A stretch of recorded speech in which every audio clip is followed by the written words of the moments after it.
अस्सलाम वालेकुम everyone. This is D2 exercise 12D और उसका क्वेश्चन नंबर 10 कर रहे हैं। थोड़ा सा बड़ा हो जाएगा सवाल, अगर आपको जो पार्ट में प्रॉब्लम हो तो आप उसे स्किप करके देख लीजिएगा उस पार्ट में, और जिन्हें बिल्कुल स्टार्टिंग से इसमें थोड़ी सी इश्यूज़ हैं तो वो बिल्कुल स्टार्ट से वीडियो देखें।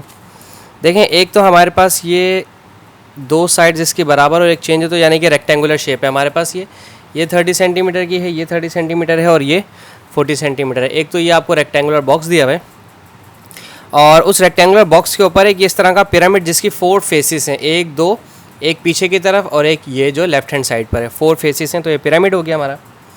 और पहली चीज़ में हमें सिर्फ और सिर्फ इसका वॉल्यूम मालूम करने को कहा है।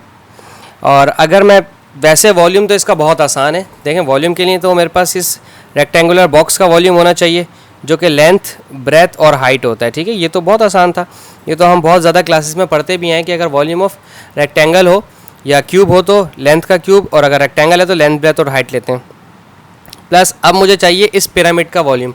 पिरामिड का वॉल्यूम आपकी बुक में अवेलेबल है, और अगर नहीं भी पता हो तो आपको बता देते हैं। ये होता है 1/3 बेस एरिया इंटू हाइट। ठीक है, अगर कभी भी आपके पास इस तरह से हो और वॉल्यूम दे दिया जाए पिरामिड का, तो उसका फार्मूला होता है 1/3 बेस एरिया इंटू हाइट। अच्छा, बेस एरिया यानी कि ये वाली साइड और ये वाली साइड ली जाएगी, लाइक 30 इंटू 30। और हाइट जो है, अगर हम हाइट की बात करें तो हाइट ये वाली है। ये मैंने यहाँ ग्रीन पेन से बनाने की कोशिश की कि आपको समझ आ जाए कि ग्रीन पेन यहाँ से लेके यहाँ तक आए, और फिर ये पिरामिड की उसने बताने की कोशिश की ये पिरामिड का बेस है और हाइट जो है वो 28 है। ओके, अब अगर मैं वैल्यूज़ पुट करता हूँ सिर्फ वॉल्यूम के लिए। अच्छा, इसका सरफेस एरिया मुश्किल से निकलेगा। ठीक है, लेंथ, ब्रेथ और हाइट तो बहुत ईजी है। 30 × 30 × 40 प्लस 1/3। अच्छा, बेस एरिया कैसे?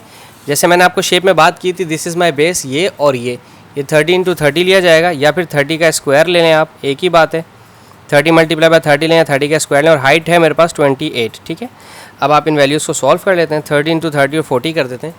30 into 30 into 40, so this is 36,000। सो पहला तो आ गया हमारे पास 36,000, 36,000। और बाकी जो दूसरा है वो पहले मैं 30 का स्क्वायर ले लेता हूँ। 30 का square then multiply by 28 divide by 3 था हमारे पास, so 8400। So this is 8400। Then इसे ऐड करवा दें 3600 से, 36,000 से ऐड करवाया 44400।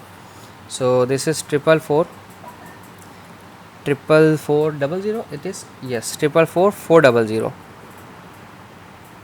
ओके जी, वॉल्यूम था तो सेंटीमीटर क्यूब आ गया। ये तो बात यहाँ तक ख़त्म हो जाती है। प्रॉब्लम शुरू होती है अब आपको चाहिए टोटल सरफेस एरिया। और टोटल सरफेस एरिया के लिए आपके पास एक दो चीज़ें मैं आपको समझाता चलूँ। देखें, जब अगर सरफेस एरिया होता तो सिर्फ ये वाली साइड और ये फेसेस चाहिए होते, बट टोटल सरफेस एरिया उसको नीचे का भी चाहिए, लाइक ये बेस एरिया भी चाहिए।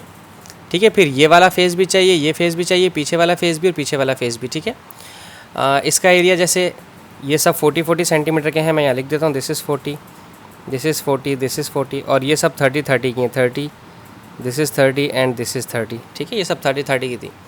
तो एक तो ये बेस निकलेगा जो कि 30/30/30/30 का है, तो 30 इंटू 30 एक ये निकलेगा, और फिर एक फेस ये निकलेगा जिसकी 30-40, फिर 30-40, फिर 30-40 और 30-40। 4 फेस ऐसे हैं, 4 फेस 1 2 बैक साइड पे 3 और एक लेफ्ट हैंड साइड पे 4 फेसेस ऐसे हैं जिनकी बेस 30 और हाइट 40 है, और जो ज़मीन पर बेस है उसकी सारी साइड्स 30 सेंटीमीटर की हैं। ये तो समझ में आ गया। यहाँ दो चीज़ें हैं। प्रॉब्लम आती है यहाँ पे कि यहाँ पर हैं 4 फेस, 1 2, एक बैक साइड पे, एक लेफ्ट हैंड साइड पे। तो इसका सरफेस एरिया निकालने के लिए देखें, ये सब भी 30 की ही हैं। 30, दिस इज़ 30, दिस इज़ 30, और ये वाला भी 30 ही होगा। ठीक है, ये तो 30 के बेसिस हैं, यूँ 30 30 30 और 30। और प्रॉब्लम ये है कि हमारे पास ये स्लांट हाइट नहीं है। अगर मैं इसको कुछ इस तरह से बना के दिखाऊँ आपको, ये वाली जो साइड है ये स्लांट हाइट मेरे पास अवेलेबल नहीं, ये तो 30 मेरे पास है, बट अगर आप देखें तो ये 90 डिग्री बना रहा है। ठीक है, राइट एंगल बना रहा है। अगर मैं राइट एंगल का इस्तेमाल करता हूँ जो कि 30 का आधा करूँगा तो ऑब्वियसली 15 बन जाएगा। ठीक है ना, ये मेरे पास पूरी 30 है, ये पूरी लाइन 30 की है, 30 का आधा किया तो ये 15 बन जाएगा। मैं यहाँ बना के दिखाता हूँ आपको इस शेप को। ठीक है, मुझे ये फेस चाहिए, इस फेस की लेंथ चाहिए। ये मेरे पास 28 उन्होंने ऑलरेडी दी है, और ये जो यहाँ तक बेस थी ना मेरी पूरी, ये 30 थी और मैंने इसको चेंज कर दिया तो 15 हो गया। अब इस्तेमाल करते हैं Pythagoras theorem which is C square is equals to base का स्क्वायर प्लस परपेंडिकुलर का स्क्वायर। ठीक है, ये हम पहले सॉल्व कर लेते हैं। 28 का स्क्वायर